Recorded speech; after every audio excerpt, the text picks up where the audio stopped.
नमस्कार, मैं सुमन स्वागत है आप सभी का एजुकेशन चैनल में। आज का जो हमारा टॉपिक है वो है महाराणा प्रताप।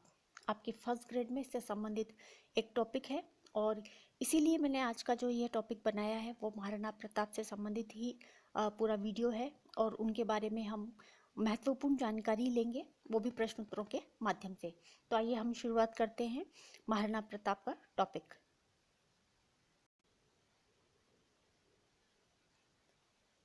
सबसे पहला जो प्रश्न है वो है मेवाड़ के महाराणा उदय सिंह के समय में किसने चित्तौड़ पर आक्रमण किया था और कब किया था। तो अकबर ने जो है मेवाड़ के जो महाराणा थे उदय सिंह, उनके समय में चित्तौड़ पर आक्रमण किया था और उसका जो समय था जब ये आक्रमण किया गया था तो उसकी जो तारीख थी वो है 23 अक्टूबर 1567 को।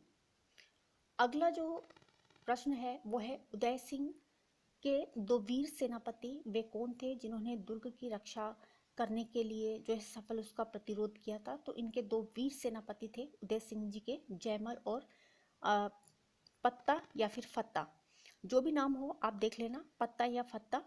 तो ये उदय सिंह के दो वीर सेनापति थे। जब अकबर ने चित्तौड़ पर आक्रमण किया था तो इन्होंने सामना किया था और ये दो जो वीर सेनापति हैं उनका जो नाम है वो है जयमल और पत्ता या फत्ता।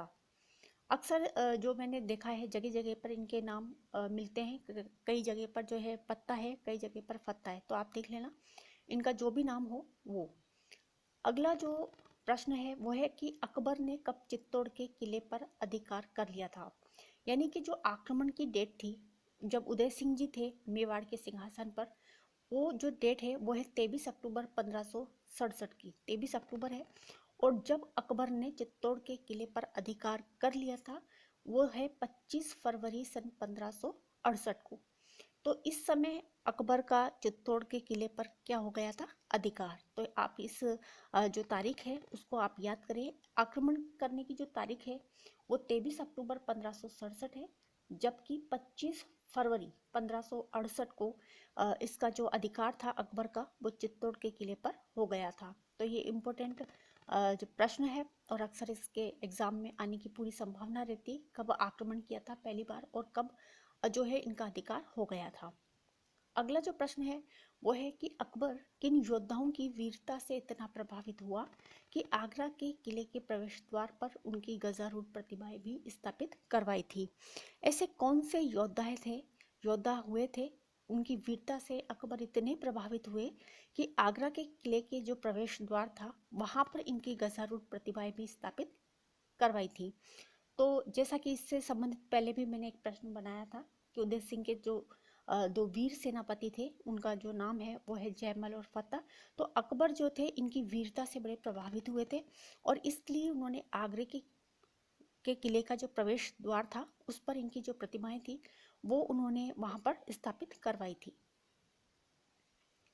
अगला जो प्रश्न है वो भी बहुत ही इम्पोर्टेंट प्रश्न बनते हैं, जैसे कि जिस समय अकबर ने आक्रमण किया उस समय वहाँ के जो राजा थे वो कौन थे, और किस समय अकबर ने आक्रमण किया वो भी इम्पोर्टेंट हो गया, और कब उनका अधिकार हो गया था अकबर का चित्तौड़ के किले पर वो भी बहुत इम्पोर्टेंट है। और ऐसे दो वीर सेनापति जिनके बारे में हमने बात की। अब अगला जो प्रश्न है वो भी बहुत ही इम्पोर्टेंट है कि किस फ्रांसीसी यात्री ने अपना यात्रा वृत्तांत travels in the Mughal empire में जयमल और फत्ता की गजारूढ़ प्रतिभाएं देखने का उल्लेख किया है। तो ये जो प्रश्न है वो बहुत इम्पोर्टेंट है, कोई फ्रांसीसी यात्री है और उनका जो यात्रा वृत्तांत है वो है travels in the Mughal empire, और उसमें जयमल और फत्ता की गजारूढ़ प्रतिमाएं देखने का उल्लेख किया है। तो ऐसे जो फ्रांसीसी यात्री हैं वो है बर्नियर। तो यहाँ पर मैंने बर्नियर की जो यात्रा वृत्तांत है उसको भी क्वेश्चन बनाकर लिख लिया, या आपसे ये पूछ लिया जाए एग्जाम में कि travels in the Mughal empire जो यात्रा वृत्तांत है वो किसका है, तो किस यात्री का है, किस फ्रांसीसी यात्री का है, ऐसा पूछ लिया जाए तो वो फ्रांसीसी यात्री है बर्नियर। प्रश्न चाहे कैसे भी बने और इन प्रश्नों के अंदर ही इनके आंसर है और इसी में से क्वेश्चंस जो है वो पूछे जाते हैं। अगला जो प्रश्न है वो भी बहुत ही अच्छा प्रश्न, और जैसा कि मैंने बताया था आपको कि किस महाराणा जो प्रताप के बारे में अगर हम बात कर रहे हैं, या किसी भी क्रांतिकारी या राजनेता की या किसी से भी संबंधित जो प्रश्न बनते हैं, उनकी जन्म, उनकी मृत्यु, उनका कब राज्यारोहण हुआ था वो, और कब उनकी मृत्यु हुई थी, उस समय उनकी उम्र क्या थी, अक्सर जो प्रश्न है वो पूछे जाते हैं एग्जाम में। तो यहाँ पर जो ये प्रश्न है, महाराणा प्रताप का जन्म कब और कहाँ हुआ था, इम्पोर्टेंट है। और आपको ये बिल्कुल याद रखना होगा कि 9 मई 1540 को महाराणा प्रताप का जन्म हुआ था कुंभलगढ़ दुर्ग में। अगर बात करें विक्रम संवत 1597 में ज्येष्ठ शुक्ल तृतीया को, तो दोनों ही तरह से आपको ये याद रखना होगा, महाराणा प्रताप का जो जन्म है वो 9 मई 1540 को हुआ है कुंभलगढ़ के दुर्ग में। और अगर दूसरी जो पूछी जाती है विक्रम संवत में, तो 1597 और ज्येष्ठ शुक्ला तृतीया को। तो अक्सर जो ये प्रश्न है इनसे पूछे जाते हैं। अगला जो प्रश्न है वो है, महाराणा प्रताप किसके पुत्र थे। तो मेवाड़ के महाराणा उदय सिंह, ये इनके पिता हैं, और माता है जयवंती बाई, या फिर जीवंत कंवर है, या जयवंता बाई। इनके नाम जो है वो काफ़ी अलग अलग मिलते हैं, इनकी माता का नाम कई कई किताबों में मैंने देखा था, और उसके बाद मैंने ये जितने भी नाम मैंने देखे पढ़े तो मैंने यहाँ लिख दिया। अगर एग्ज़ाम में जो भी आए, जैसे कि जयवंती बाई आ जाए, जीवंत कंवर आ जाए, या जयवंता बाई आए, तो ये जो जितने भी नाम है वो इनके महाराणा प्रताप की माता का ही नाम है। और जो महाराणा प्रताप हैं, उनके जो पिता हैं वो है महाराणा उदय सिंह। तो ये आप ज़रूर याद रखें। अगला जो प्रश्न है वो भी बहुत ही इम्पोर्टेंट प्रश्न है, महाराणा प्रताप का राज तिलक कब और कहाँ हुआ। यानी कि जब महाराणा प्रताप का जन्म हुआ उसकी जो तारीख थी वो बहुत इम्पोर्टेंट है। और अब जब इनका राज तिलक हो रहा है तो कब हुआ, कहाँ हुआ, और इनकी जो उम्र थी वो कितनी थी। तो 9 मई 1540 इनका जन्म है, और इनका जो राज तिलक है वो 28 फरवरी 1572 को गोगुंदा में हुआ था। और इस समय इनकी जो आयु थी वो थी 32 वर्ष। अक्सर ऐसे जो प्रश्न हैं वो पूछे जाते हैं।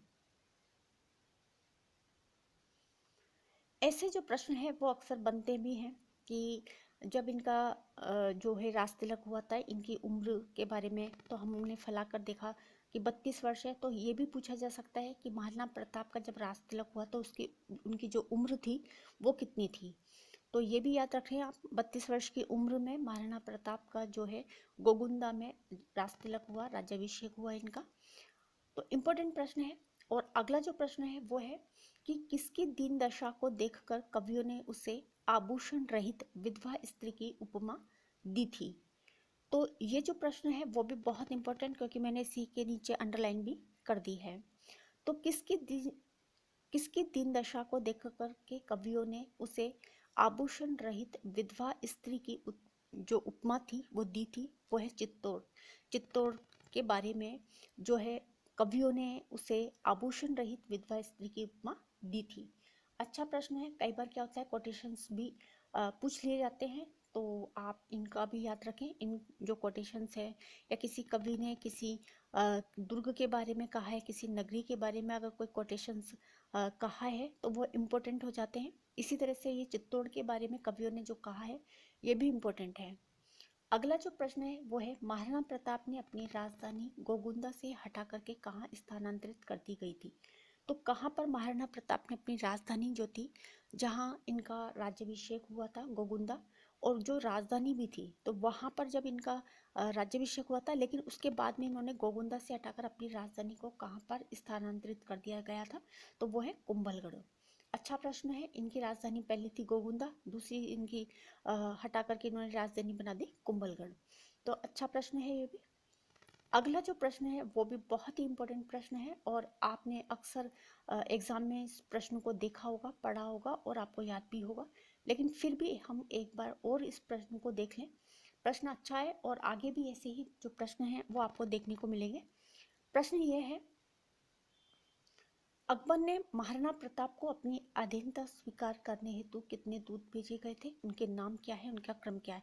क्योंकि अक्सर जो ये प्रश्न है वो मैंने देखा है कि ये पूछा जा चुका है कि कितने दूत थे जो अकबर ने महाराणा प्रताप को अपने अधीन करने के लिए जो दूत भेजे थे, वो कितने दूत भेजे गए थे, कौन कौन से दूत थे, और उनके जो क्रम हैं उनके बारे में भी पूछा जा सकता है। तो यहाँ पर 4 दूत हैं जो अकबर ने भेजे थे महाराणा प्रताप को समझाने के लिए, उनकी अधीनता को स्वीकार करने के लिए। कौन कौन से दूत थे, कब कब ये गए थे, उनके बारे में हम जानकारी लेते हैं। सबसे पहले गए थे जलाल खां कोरची 1572 में, सितंबर 1572 में। और जलाल खां कोरची जो थे वो अत्यंत चतुर और वाकपटु दरबारी थे, तो ये गए थे। दूसरे नंबर पर गए थे मानसिंह, आमेर के राजा। और तीसरे नंबर पर है भगवंत दास, ये गए थे अक्टूबर 1573 को। और चौथे नंबर पे गए थे टोडरमल 1573 अक्टूबर, दिसंबर में गए थे, अक्टूबर के बाद दिसंबर 1573 को ये गए थे। तो इस तरह से लगातार 4 ऐसे जो दूत थे जिनको कि अकबर ने भेजा था। सबसे पहले जलाल खान, उसके बाद में मान सिंह, उसके बाद में भगवंत दास और उसके बाद में टोडरमल। यहाँ पर यदि आप इन चारों दूतों को क्रम से अगर याद करना चाहें तो एक छोटी सी ट्रिक भी मैंने यहाँ पर बनाई है, आप आराम से इसे लिख लें, मैं बोल रही हूँ। इनकी जो ट्रिक है वो है लाल मान भाग टोडर। जो ट्रिक है इनको क्रम से याद करने की, जो 4 दूत अकबर ने प्रताप के विरुद्ध भेजे गए थे वो ये थे लाल, मान, भाग, टोडर। तो ये 4 बिल्कुल क्रम से आपको याद हो जाएंगे।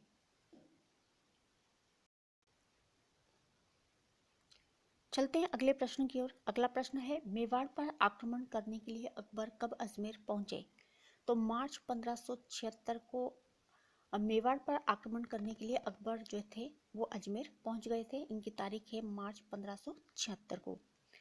अगला जो प्रश्न है वो है कि अकबर ने किसे मेवाड़ के विरुद्ध भेजी जाने वाली सेना का सेना नायक घोषित किया था? वो थे मानसिंह। मानसिंह को अकबर ने मेवाड़ के विरुद्ध भेजी जाने वाली सेना का सेना नायक बना दिया था, घोषित कर दिया था। और अगला जो प्रश्न है वो भी बहुत इंपॉर्टेंट प्रश्न है। 3 अप्रैल 1576 को मानसिंह सेना लेकर चल पड़े। 2 महीने तक ये मांडलगढ़ में रहने के बाद अपनी सैन्य बल में वृद्धि करके कहाँ पहुंचे थे? तो वो है खमनोर गांव। तो याद रखें आप, एक बार मैं इस प्रश्न को दोबारा पढ़ देती हूँ कि 3 अप्रैल 1576 को मानसिंह सेना लेकर के चले गए थे, लेकिन 2 महीने तक मांडलगढ़ में रहे, अपनी सैन्य जो बल था उसमें उन्होंने वृद्धि करी। और उसके बाद में वे कहाँ पहुँच गए थे? तो वे पहुँच गए थे खमनोर गाँव। इम्पोर्टेंट है, अक्सर जो एक एक दो दो नंबर के जो ये प्रश्न होते हैं कई बार ये नंबर गवा देते हैं। तो मानसिंह जो थे सेना लेकर के चले और उसके बाद में वो कहाँ पहुँचे, 2 महीने तक वो कहाँ रहे थे? तो वो मांडलगढ़ रहे थे। मांडलगढ़ में रहते हुए उन्होंने अपनी सैन्य जो बल था उसमें वृद्धि करी थी। और उसके बाद में इन पूरे लवाजमा के साथ में वो पहुँच गए थे खमनोर गाँव। तो ये भी आप याद रखें, इम्पोर्टेंट प्रश्न है, छोटे छोटे से प्रश्न है। कौन कहाँ गया, कब गया और कहाँ रुके थे, पहला उनका जो पड़ाव था वो कहाँ था, तो इम्पोर्टेंट प्रश्न है। अगला जो प्रश्न है वो है सेनापति मानसिंह के साथ कौन कौन से सरदार उपस्थित थे और उनके नाम क्या हैं? तो ये भी जो प्रश्न है वो इम्पोर्टेंट बन जाता है कि जब मानसिंह जो थे वो गए थे अपनी सेना को लेकर के, मांडलगढ़ भी रुके थे और उसके बाद में वो खमनोर की जो गांव था वहाँ पर वो उपस्थित भी हो गए थे अपनी पूरी लवाजमा के साथ में। लेकिन प्रश्न यहाँ पर बनता है कि उनके साथ कौन कौन से जो सरदार थे वो उपस्थित थे, उनके नाम क्या थे? तो एक बार हम इनके नामों को मैं पढ़ देती हूँ, फिर आप आराम से देखना इनके जो नाम थे, कौन कौन से सरदार जो थे वो मानसिंह के साथ में गए थे। सबसे पहले है गाजी खां बदख्शी, दूसरे नंबर पर है सैयद हाशिम खान, तीसरे नंबर पर है आसिफ खां, चौथे नंबर पर है ख्वाजा गयासुद्दीन अली, पांचवें नंबर पर है सैयद अहमद खां, छठे नंबर पर है मेहतर खां और सातवें नंबर पर सैयद राजू है। फिर 8वें नंबर पर है जगन्नाथ कछवा, 9वें नंबर पर माधव सिंह और 10वें नंबर पे मुजाहिद बेग। तो इस तरह से ये बहुत से ऐसे जो है मुस्लिम सेनापति थे जो इन मानसिंह के साथ में वहाँ पर युद्ध करने के लिए उपस्थित हुए थे। आराम से आप इनके नाम देख लें।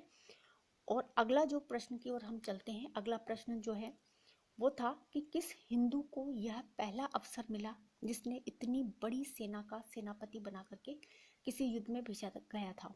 तो ऐसा कौन से हिंदू था और ये एक ऐसा पहला अवसर था जिसको इतनी बड़ी सेना का सेनापति बनाकर भेजा गया था? तो वो थे मानसिंह। अच्छे प्रश्न है, प्रश्नों के अंदर ही बहुत सारे प्रश्न और उनके आंसर भी हैं। इसी तरह से अगला जो प्रश्न है वो है, बदायूनी ने किसे युद्ध के साथ चलने के लिए कहा? तो उसने उत्तर दिया कि यदि इस सेना का सेनापति एक हिंदू न होता तो मैं पहला व्यक्ति होता जो इस युद्ध में शामिल होता। तो बदायूनी से ये शब्द जो थे वो कहे थे किसने? तो वो कहे थे नकीब खान ने। तो मैंने आपको पहले भी बताया कि कोटेशंस जो हैं वो किसने कहा है, किससे कहा है, क्या कहा है, अक्सर जो एग्ज़ाम में पूछे जा सकते हैं। अगर पेपर का अगर स्टैंडर्ड अच्छा है तो कई बार ऐसे कोटेशंस होते हैं जो हम पढ़ नहीं पाते या हमें याद ही नहीं रहता। तो यहाँ पर बदायूनी ने किसे युद्ध में साथ चलने के लिए कहा था, लेकिन फिर उसने उसको उत्तर दिया कि यदि इस सेना का सेनापति एक हिंदू न होता तो मैं पहला व्यक्ति होता जो इस युद्ध में शामिल होता। ये जो शब्द थे जो ये कहे थे वो थे नकीब खान ने कहा था, और नकीब खान ने कहा था किससे? बदायूनी से। अच्छा जो प्रश्न है बहुत ही इंपॉर्टेंट प्रश्न है, कोटेशंस पर आप ज़रूर ध्यान दें, मैं बार बार यही कहती हूँ। अगला जो प्रश्न है वो है, मुगल सेना में हरावल का नेतृत्व कौन कर रहा था? यानी हरावल यानी सेना का सबसे आगे वाला जो भाग होता है वो हरावल कहलाता है। तो यहाँ पर प्रश्न ये है कि मुगल सेना में हरावल का नेतृत्व कौन कर रहा था? उसका नाम, उस सेनापति का नाम है सैयद हाशिम। इसके अलावा अगला जो ये प्रश्न है, हमने देखा कि पहले जो मानसिंह थे उनके साथ में बहुत सारे जो सेनापति थे वो गए थे। इसी तरह से हम अगला जो प्रश्न है वो है, महाराणा प्रताप की सेना के हरावल का नेतृत्व में कौन कौन से सरदार थे जो गए थे उनके साथ? तो सबसे पहले है हाकिम खान सूरी, राम शाह ग्वालियर के हैं, पुरोहित गोपीनाथ, शंकरदास, पुरोहित जगन्नाथ। अगले हैं चूड़ावत कृष्णदास सलम्बुर के हैं, और भीम सिंह हैं, और अगले हैं रामदास, और अगले हैं रावत सांगा। तो ये जो व्यक्ति है महाराणा प्रताप की सेना के हरावल का इन्होंने नेतृत्व किया था। मैं एक बार फिर से बता दूं, हाकिम खान सूर हैं, राम शाह हैं, पुरोहित गोपीनाथ हैं, पुरोहित जगन्नाथ हैं, भीम सिंह हैं, रावत सांगा हैं, शंकर दास हैं, चूड़ावत कृष्णदास और रामदास। ये जो व्यक्ति थे सेनापति जिन्होंने हरावल का नेतृत्व किया था महाराणा प्रताप की ओर से। अगला जो प्रश्न है वो भी इम्पोर्टेंट है, और आपने काफ़ी सारे एग्जाम्स अगर दिए हों तो उसमें ये अक्सर पूछा जाता है। जो अगला प्रश्न है वो मैं पढ़ने जा रही हूँ, हल्दी घाटी का युद्ध कब हुआ? कई बार क्या होता है कि बहुत सारे हम पढ़ते हैं, बहुत सारे युद्ध होते हैं, उनकी डेट भी हम याद करते हैं, लेकिन कभी कभी दिमाग से निकल जाता है। तो ये जो हल्दी घाटी का युद्ध है ये 18 जून 1576 को हुआ था, तो ये आप याद रखें। अगला है महाराणा प्रताप के दो प्रसिद्ध हाथियों के नाम। इनके जो प्रसिद्ध हाथी थे, एक का नाम था लूना और दूसरे का था राम प्रसाद। तो कई बार ऐसा होता है कि इनके जो वफादार जानवर थे उनके बारे में भी पूछा जा सकता है। और ये जो इनके जो हाथी थे वो बहुत ही अपने जो है मानते थे, इनको इनका कहना भी मानते थे, और इसीलिए इनके जो ये प्रसिद्ध हाथी हैं इनका नाम भी इतिहास में अमर हो गया है। दो प्रसिद्ध हाथी महाराणा प्रताप के हैं, लूना और राम प्रसाद। अगला जो प्रश्न है कोटेशंस है, यह कथन किससे कहे थे कि तुम तो तीर चलाते जाओ, राजपूत किसी भी ओर से मारा जाए, इससे इस्लाम का तो लाभ ही होगा। तो यह जो कोटेशन था या ये जो शब्द थे किसने किससे कहे थे? तो सेनापति है आसफ खां मुगल सेना का, और इसने बदायूनी से ये कहा था कि तुम तो सिर्फ तीर चलाते जाओ, राजपूत किसी भी ओर से मारा जाए, इससे इस्लाम का तो क्या होगा? लाभ ही होगा। तो ये जो कोटेशंस जो मैंने इसमें प्रश्नोत्तरों में शामिल किए हैं आप ज़रूर इसे देखें, एक दो बार अगर आप सुनेंगे पढ़ेंगे तो आराम से आपको ये याद हो जाएगा।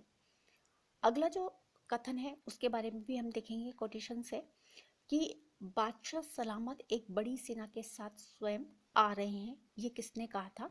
तो मुगल सेनापति है मेहतर खान।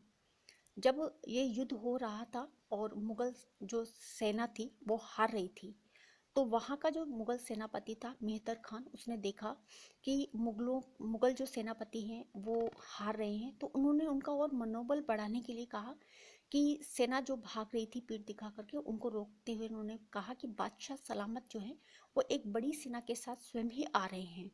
तो ये जो कथन कहने वाले थे वो मुगल सेनापति है मेहतर खान। अगला जो है प्रश्न वो है, प्रसिद्ध संस्कृत ग्रंथ है अमर काव्य में वर्णन है कि प्रताप ने भाले से मानसिंह पर वार किया। और अमर काव्य ग्रंथ जो है वो किस लेखक का है? तो अमर काव्य जो ग्रंथ है, यानी प्रश्न तो यह है कि प्रसिद्ध संस्कृत ग्रंथ है अमर काव्य, और इस अमर काव्य में ये वर्णन है कि प्रताप ने भाले से मानसिंह पर वार किया था। और इस अमर काव्य ग्रंथ के जो लेखक हैं वो कौन हैं? तो संस्कृत ग्रंथ है अमर काव्य और इसके जो लेखक हैं वो है रणछोड़ भट्ट, और इसी के अंदर ये वर्णन है। तो आप याद रखें, प्रसिद्ध संस्कृत ग्रंथ है अमर काव्य और इसके जो लेखक हैं वो है रणछोड़ भट्ट।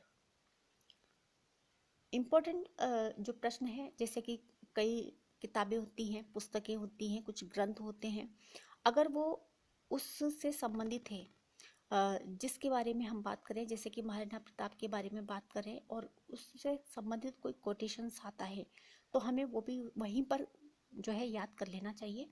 इसी तरह से अगला जो है वो प्रश्न है कि किस व्यक्ति ने प्रताप को संकट में देखकर राजकीय छत्र धारण कर युद्ध जारी रखा था? यानी ऐसे स्वामी भक्त अगर हम कहें तो आज के इस जमाने में तो नहीं देखने को मिलेगा, लेकिन देखिए प्रताप को संकट में देखा और उन्होंने क्या करा कि उनको बचाने के लिए और राजकीय छत्र धारण कर लिए और स्वयं ने युद्ध जारी रखा था। तो उनका नाम था झाला बीदा। ऐसी इनकी स्वामी भक्ति थी झाला बीदा की। उन्होंने देखा कि महाराणा प्रताप जो थे वो संकट में थे, दुश्मनों से घिरे हुए थे, और उन सेना का जो ध्यान था वो अपनी ओर आकर्षित करने के लिए उनको युद्ध क्षेत्र से बाहर ले गए। और उन्होंने क्या करा कि उनके जितने भी राजकीय जो छत्र थे वो धारण कर लिए, उनके वस्त्र धारण कर लिए, ताकि उनको लगे कि राजा जो है वो अभी भी युद्ध मैदान में डटा हुआ है। तो ऐसी स्वामी भक्ति अगर देखें तो शायद आज देखने को नहीं मिलेगी, लेकिन उस समय थी। इसीलिए जो प्रश्न है उनके जो इनके जो नाम है वो इतिहास में अमर हो गए। तो आप याद रखें कि किस व्यक्ति ने महाराणा प्रताप को संकट में देखा और उनके जो राजकीय छत्र थे, वस्त्र थे, वो स्वयं ने धारण कर लिए और युद्ध उन्होंने जारी रखा। तो वो थे झाला बीदा। अगला जो प्रश्न है वो भी बहुत ही इम्पोर्टेंट प्रश्न है। देखिए उस वक्त की जो स्वामी भक्ति थी सिर्फ इंसानों में नहीं थी, जानवरों में भी थी, और वो अपने स्वामी के प्रति कितने वफादार थे इस बात का अंदाज़ा लगा सकते हैं हम। अगला जो प्रश्न है वो इसी से संबंधित है कि किसकी मृत्यु हल्दी घाटी से कुछ दूर बलीचा नामक स्थान पर हो गई, जहां आज भी उसका चबूतरा बना हुआ है? तो वो है चेतक, महाराणा प्रताप का वफादार जो है घोड़ा है चेतक, और इतिहास में इनका जो नाम है वो बिल्कुल अमर है। अगला जो प्रश्न है वो भी इम्पोर्टेंट प्रश्न है। हल्दीघाटी युद्ध में महाराणा प्रताप की ओर से वीरता का प्रदर्शन करते हुए मारे गए कौन कौन से ऐसे वीर योद्धा थे जो कि हल्दीघाटी युद्ध में महाराणा प्रताप की ओर से लड़ते हुए वीरता को का प्रदर्शन किया और वे अंत में मारे गए थे? तो सबसे पहले मानसिंह सोनगरा हैं, रामदास जो जयमल मेड़तिया के पुत्र थे रामदास, और दूसरे नंबर पर देखें तो रामशाह। तो ये जो व्यक्ति थे वो हल्दीघाटी युद्ध में महाराणा प्रताप की ओर से लड़ते हुए वीरगति को प्राप्त हुए थे। अगला जो प्रश्न है वो आपने कई बार एग्जाम में देखा होगा, आपको याद भी होगा, और ये जो इससे संबंधित जो भी कोटेशंस हैं वो जैसा कि मैंने पहले भी बताया आपको याद रखने ही होंगे। अब जो हल्दीघाटी का युद्ध है उसके बारे में अगर किसी ने कुछ कहा है तो वो जो कोटेशंस हैं वो भी बहुत इंपॉर्टेंट है। अगला जो प्रश्न है वो है, किस इतिहासकार ने दिबेर के युद्ध को मेवाड़ का मैराथन की संज्ञा दी थी? तो ऐसा इतिहासकार है कर्नल जेम्स टोड। तो ये जो है आगे जैसे मिलान करने वाले जो प्रश्न होते हैं उनमें भी हम इन प्रश्नों को देखेंगे। अगला जो प्रश्न है वो है, अकबर के द्वारा प्रताप के विरुद्ध अंतिम अभियान में किसे अजमेर का सूबेदार बनाकर मेवाड़ आक्रमण हेतु भेजा गया था? तो वो है जगन्नाथ कछवा। जगन्नाथ कछवा आमेर के राजा भारमल के छोटे पुत्र हैं जगन्नाथ कछवा, और अकबर के द्वारा प्रताप के विरुद्ध जो अंतिम अभियान था उसमें इन्हें अजमेर का सूबेदार बना करके मेवाड़ पर आक्रमण करने के लिए भेजा गया था। अगला जो प्रश्न है वो है, किस लेखक की रचना अमरसार के अनुसार प्रताप ने ऐसा सुदृढ़ शासन स्थापित किया कि महिलाओं व बच्चों तक को किसी से भय नहीं रहा। तो इस जो अमरसार है, ये रचना है अमरसार, लेकिन इसके लेखक कौन है? लेखक हैं जीवधर। और उन्होंने इसके अनुसार उन्होंने बताया था कि प्रताप ने ऐसा सुदृढ़ शासन स्थापित किया जिनमें महिलाओं और बच्चों को किसी से भी भय नहीं रहा। अगला जो प्रश्न है वो भी बहुत इंपॉर्टेंट है कि महाराणा प्रताप की मृत्यु कब और कहाँ हुई, और इस वर्ष जब मृत्यु हुई थी उस समय उनकी उम्र क्या थी। जैसा कि मैंने बताया, अगर राज्याभिषेक हुआ है तो उस समय उनकी उम्र क्या थी, अगर मृत्यु हुई है तो उस समय उनकी उम्र जो थी वो क्या थी। तो महाराणा प्रताप की मृत्यु हो गई 19 जनवरी 1597। अगर हम इनकी उम्र का अगर टोटल निकालें तो इनकी जो उम्र है वो है 57 वर्ष। इसी तरह से जब राज्याभिषेक हुआ था उसकी उम्र उनकी जो थी वो क्या थी, वो अब मैंने बताया 32 वर्ष की अवस्था में इनका राज्याभिषेक हुआ था, और 9 मई 1540 का इनका जन्म है। तो इसी तरह से इनकी जो मृत्यु और राज्याभिषेक की जो तारीख है वो ज़रूर आपको याद रखनी होगी। और इनका जब प्रश्न अगर ऐसे भी पूछा जा सकता है, महाराणा प्रताप की जब मृत्यु हुई उस समय उनकी जो आयु थी वो कितने वर्ष की थी, तो 57 वर्ष की थी। ऐसे जो प्रश्न है वो अक्सर एग्जाम में पूछे जाते हैं और आपने कई बार एग्जाम में देखा भी होगा, ऐसे प्रश्न आते हैं। अगला जो प्रश्न है वो है, महाराणा प्रताप की शांति काल में राजधानी बनी थी, वो है चावंड। अगला जो प्रश्न है वो है, महाराणा प्रताप के संरक्षण में चावंड में रहते हुए संस्कृत के ये तीन ग्रंथ कौन कौन से, इनके नाम राज्याभिषेक पद्धति, मुहूर्तमाला और विश्व बल्लभ लिखे थे। किस लेखक के द्वारा? प्रश्न ये है किस लेखक के द्वारा जो राज्याभिषेक पद्धति है, मुहूर्तमाला है और विश्व बल्लभ जो ग्रंथ थे वो लिखे गए थे, किस लेखक के द्वारा? इनके जो लेखक हैं वो है चक्रपाणि मिश्र।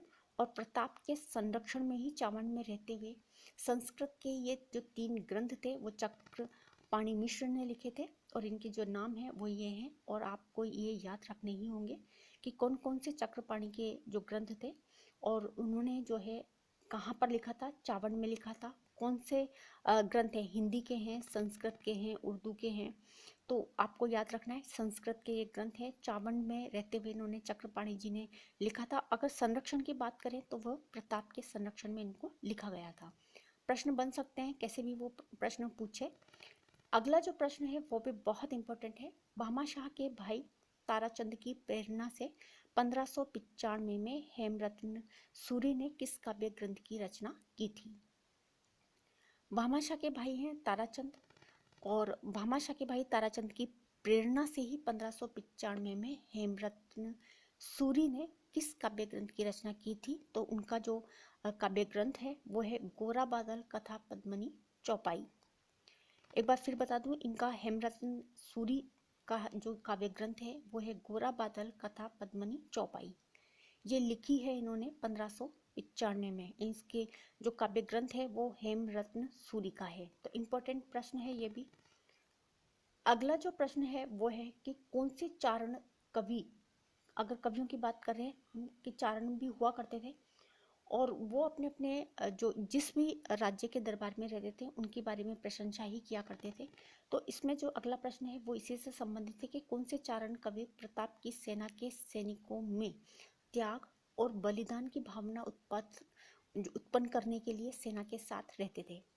यानी कि ऐसे कौन से चारण कवि हुए हैं जो सैनिकों के साथ रहते थे, उन सैनिकों में उनका त्याग, उनकी बलिदान की जो भावना थी उसको उत्पन्न करने के लिए। तो वे चारण कवि हैं, एक हैं रामा सांधु और दूसरे हैं माला सांधु। तो ये दो ऐसे व्यक्ति थे रामा और माला जो हमेशा ही सैनिकों में के साथ रहा करते थे, उनके साथ युद्धों में जाया करते थे और उनमें बलिदान की जो भावना थी उसको ये उत्पन्न किया करते थे।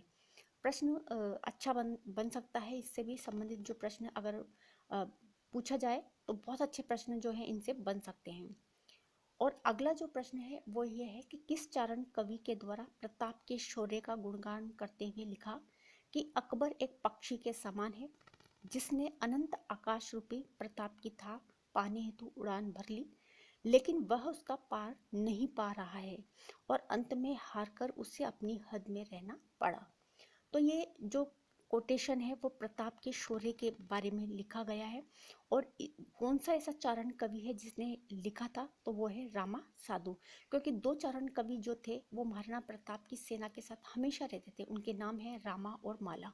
तो आप याद रख लें, रामा और माला ये दो ऐसे चारण कवि हैं। और इन चारण कवियों ने ही प्रताप के शौर्य का गुणगान करते हुए बताया कि जो अकबर है वो एक पक्षी के समान है, जिसने अनंत आकाश रूपी प्रताप की थाह पाने के लिए उड़ान तो भरी है, लेकिन वह उसको पार नहीं पा रहा है। और अंत में क्या करा, उसको हार करके अपनी हद में ही वापस रहना पड़ा है। तो इतनी अच्छी जो बात है वो इनके जो चारण कवि है रामा साधु, उन्होंने प्रताप के बारे में कही है। अगला जो प्रश्न है वो भी बहुत इंपॉर्टेंट है। चावंड के प्रसिद्ध चित्रकार कौन है? यानी कि जो चावंड इनकी जो राजधानी बनी थी उसमें एक प्रसिद्ध चित्रकार है, उनका नाम है निसारदी। मुस्लिम चित्रकार है या नासिरुद्दीन, कहीं जगह पर इनका नाम नासिरुद्दीन भी मिलता है और कहीं जगह पर मैंने जब नाम देखा तो निसारदी भी मिलता है। तो ये चावंड के प्रसिद्ध जो हैं चित्रकार हुए हैं और ये चावंड में ही रहते थे और इनकी बहुत अच्छी अच्छी जो चित्रकलाएं हैं इन्होंने वहाँ पर बनाई हैं। अगला जो प्रश्न है, जैसे कि मैंने बताया कि कुछ मिलान करने वाले प्रश्न भी पूछे जाते हैं, कुछ सही है गलत है, कथन सत्य है असत्य है, इससे संबंधित भी प्रश्न बनते हैं। तो यहाँ पर मैंने एक प्रश्न ऐसा बनाया कि निम्न में से महाराणा प्रताप की जो चारित्रिक विशेषता है नहीं है वो बतानी है। यानी कि गलत जो कथन है उसका चयन करना है। क्या करना है कि क्या महाराणा प्रताप विलक्षण प्रतिभा के धनी थे, सही है या गलत, ये आप खुद चयन करेंगे। और महाराणा प्रताप निहत्या पर वार नहीं करना, ये उनकी चारित्रिक विशेषता रही है। और स्वतंत्रता प्रेमी नहीं थे, क्या ये इनकी चारित्रिक विशेषता है। धर्म रक्षक, ये इनकी चारित्रिक विशेषता है। या नारी सम्मान करते थे, ये इनकी चारित्रिक विशेषता है। तो आपको यहाँ पर गलत जो कथन है उसका चयन करना है, आप स्वयं देखें। और बहुत सारे जो प्रश्न हैं वो मैंने इनके बारे में बताया, तो आप खुद डिसाइड करें कि महाराणा प्रताप जो थे वो कैसे थे। अगला जो प्रश्न है वो भी बहुत ही इंपॉर्टेंट प्रश्न है। महाराणा प्रताप का प्रसिद्ध हाथी, जो कि मैंने आपको नाम बताया था, राम प्रसाद। राम प्रसाद का नाम अकबर ने बदल करके क्या रख दिया था? महाराणा प्रताप के जो प्रसिद्ध हाथी थे राम प्रसाद, उनका नाम बदल करके अकबर ने रख दिया था पीर प्रसाद। क्योंकि अकबर जो थे वो बहुत प्रभावित थे घोड़े से और हाथी से। तो वो सोच रहे थे, अकबर ने एक बार ये बात भी कही थी कि अगर इनका जो ये हाथी है वो कितना स्वामी भक्त है, अपने स्वामी की बात मानता है और उनके हर आदेश का पालन भी करता है। और उनके मन में ये था कि यदि मैं अगर जीत जाता हूँ तो ये जो हाथी है राम प्रसाद, इसे मैं खास अपने पास ही रखूँगा और सेना में इसे शामिल भी नहीं करूँगा। तो जब ये हल्दी घाटी का युद्ध जीत गए और अकबर के पास ये हाथी आया तो उन्होंने इसका नाम राम प्रसाद से बदल करके रख दिया पीर प्रसाद। अच्छा प्रश्न है, पूछ लिया जाए कभी। जो है इनसे संबंधित भी जो प्रश्न है वो पूछ लिए जाते हैं। क्या नाम था पहले, और अब जब अकबर के पास वो हाथी पहुंचा था तो उसका नाम क्या हो गया। अगला जो प्रश्न है वो भी बहुत इंपॉर्टेंट है, मैंने यहाँ सुमेलित करके ही लिखा है। हल्दी घाटी से संबंधित है ये प्रश्न। हल्दी घाटी युद्ध के बारे में कौन कौन से इतिहासकारों ने क्या क्या नाम दिए हैं उस युद्ध को, उसके बारे में देखेंगे। तो यहाँ पर मेवाड़ की थर्मोपल्ली, ये नाम हल्दी घाटी युद्ध को दिया था कर्नल जेम्स टॉड ने। इसी तरह से खमनोर का युद्ध, हल्दी घाटी को खमनोर का युद्ध कहा था अब्बुल फजल ने, और हल्दी घाटी को ही गोगुंता का जो युद्ध कहा था वो कहा था अब्दुल कादिर बदायूनी ने। तो ये जो तीन जो हल्दी घाटी युद्ध के बारे में प्रसिद्ध कोटेशंस थे वो मैंने आपको बता दिए, बिल्कुल सुमेलित करके लिख दिया। तो आप ज़रूर इनको देखें और आपको याद भी होगा। अगला जो प्रश्न है वो भी बहुत ही अच्छा प्रश्न है कि किस लेखक ने हल्दी घाटी युद्ध का आंखों देखा वर्णन किया है। ऐसे कौन से ऐसे व्यक्ति थे, लेखक थे, इतिहासकार थे जिन्होंने हल्दी घाटी के युद्ध का आंखों देखा जो वर्णन है वो किया है। तो वो लेखक है बदायूनी, क्योंकि बदायूनी ने ही हल्दी घाटी के युद्ध को गोगुंदा का युद्ध कहा है, जैसा कि मैंने कोटेशन में आपको पहले भी बताया था। अब्दुल कादिर बदायूनी ये इनका पूरा नाम है, और शॉर्ट में अगर हम नाम की बात करें तो वो है बदायूनी। हल्दी घाटी के युद्ध में ये साथ गए थे और इन्होंने आंखों देखा जो वर्णन है वो किया है। तो इम्पोर्टेंट प्रश्न है, पूछ लिया जाए कि ऐसे कौन से ऐसे व्यक्ति थे जिन्होंने हल्दी घाटी युद्ध का आंखों देखा वर्णन किया था, तो वो है बदायूनी। अगले कुछ ग्रंथ हैं और उसको मैंने बिल्कुल सुमेलित करके लिखा है। दो प्रसिद्ध ग्रंथ और जो इतिहासकार हैं उनके नाम भी मैंने उनको सम्मिलित करके लिखा है। अकबरनामा किसका है, किसका ग्रंथ है? तो यह है अबुल फजल का। और इसी तरह से अगला है मुंतखब उल तवारिख। यह है जो ग्रंथ है वो है अब्दुल कादिर बदायूनी की। तो आप बदायूनी की पुस्तक का भी नाम याद रखेंगे। हल्दी घाटी युद्ध को बदायूं ने क्या कहा है उसके बारे में भी आपको याद रखना होगा। और हल्दी घाटी का आंखों देखा जो वर्णन किया था वो किसने किया था, ये भी आपको याद रखना होगा।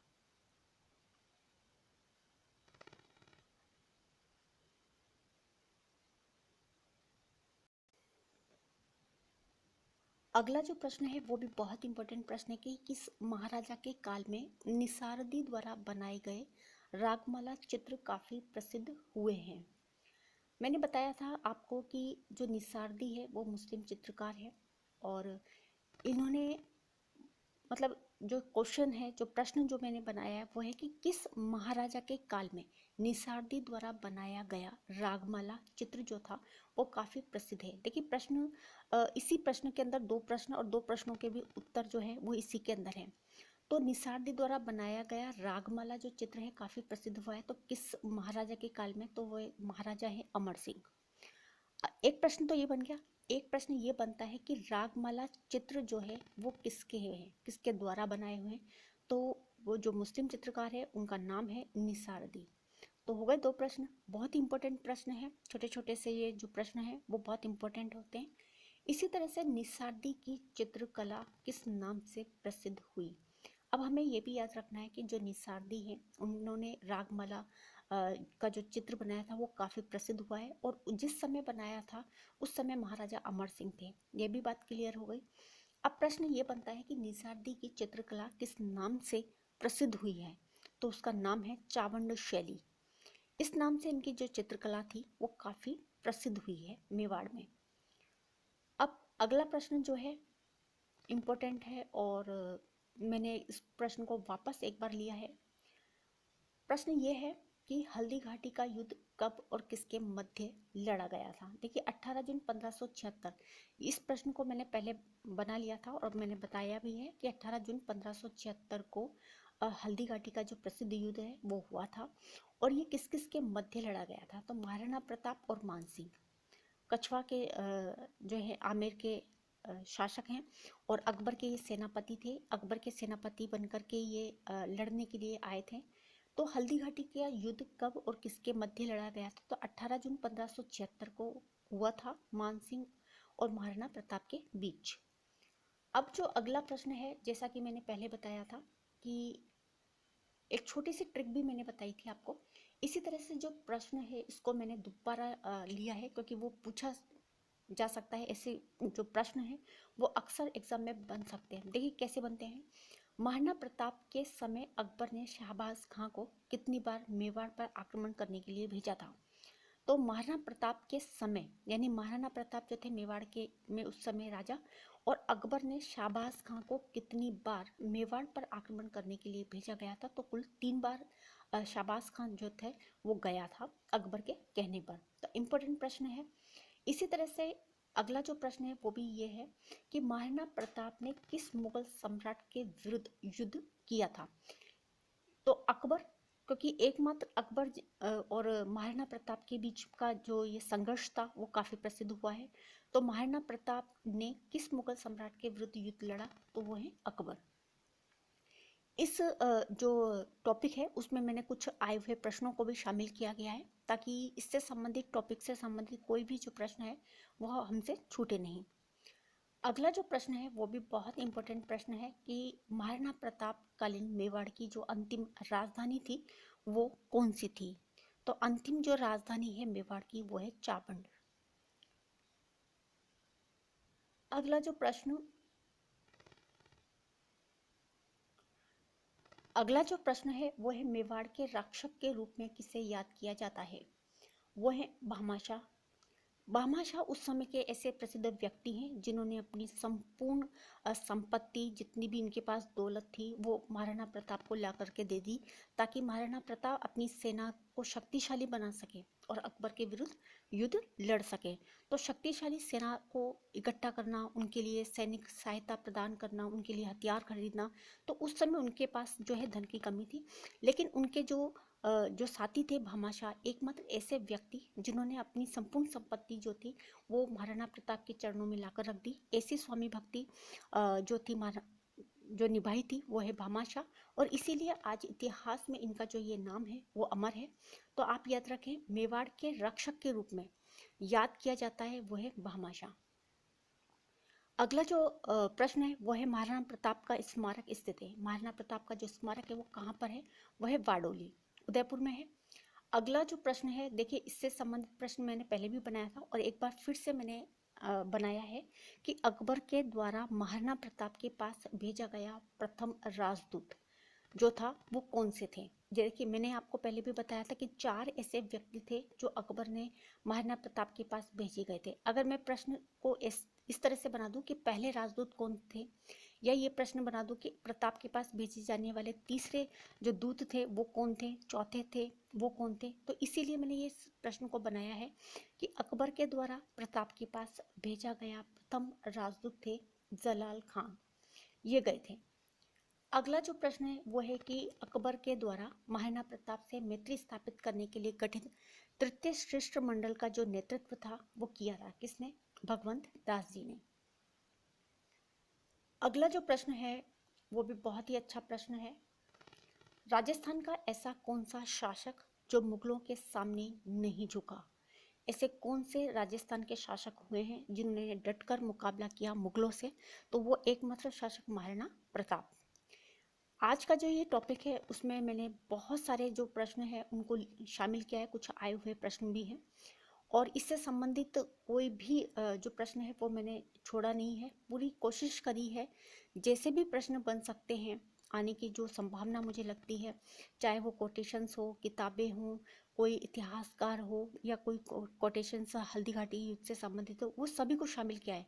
आपने ये टॉपिक न जाने कितनी बार पढ़ा होगा और कितनी बार इनको प्रश्नों के जवाब भी दिए होंगे, लेकिन फिर भी मैंने ये टॉपिक तैयार किया ताकि इससे संबंधित कोई भी जो प्रश्न है वो गलत नहीं हो और आपको समझने में आसानी रहे, आपको उसको सोल्व करने में अच्छा लगे और याद होगा तो हम जल्दी जल्दी इन प्रश्नों को कर पाएंगे।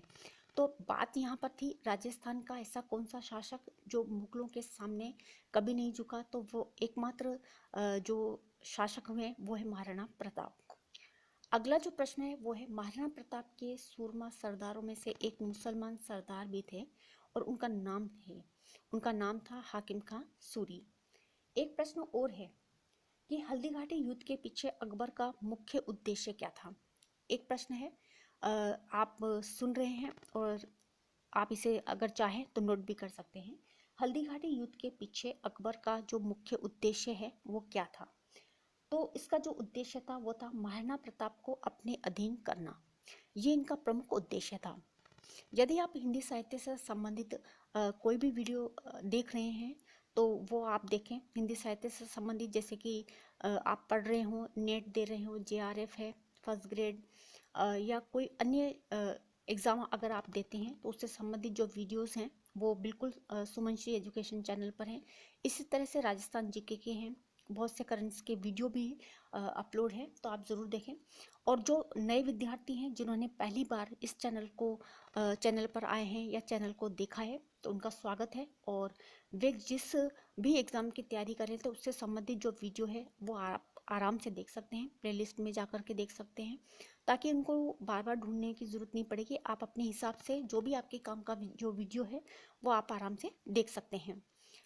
ये जो टॉपिक मैंने बनाया वो आपको कैसा लगा कमेंट्स के माध्यम से आप ज़रूर बताएं। ज़्यादा से ज़्यादा देखिए प्लीज़ लाइक करें और ज़्यादा से ज़्यादा आप शेयर किया कीजिए।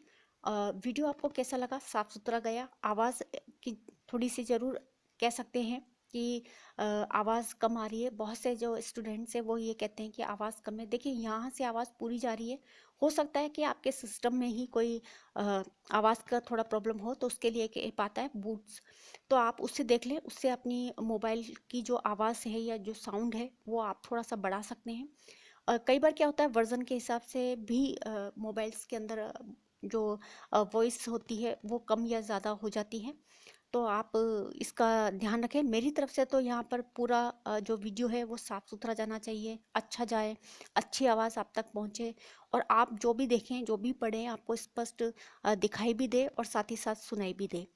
तो आज का जो ये टॉपिक महाराणा प्रताप से संबंधित था, एक भी प्रश्न मैंने जहाँ तक हो सका है पूरा शामिल किया है, कुछ आए हुए प्रश्न इसके अंदर शामिल किए हैं। और आपको ये कैसा टॉपिक लगा है उसके लिए आप ज़रूर कमेंट्स करें, और ज़्यादा से ज़्यादा आप लाइक करें, ज़्यादा से ज़्यादा शेयर करें, अपने जो पढ़ने वाले साथी हैं उनको भी बताएं। और अगर वो किसी एग्ज़ाम्स की तैयारी कर रहे हैं तो उसके बारे में भी बताएं। जो नए विद्यार्थी हैं जिन्होंने पहली बार इस चैनल पर विजिट किया है, तो वो अपनी कंपटीशन के हिसाब से जो भी वीडियोस हैं उनके काम काम की वो देखें, और देखते रहें सुमन श्री एजुकेशन चैनल। वीडियो देखने के लिए आप सभी का बहुत बहुत धन्यवाद।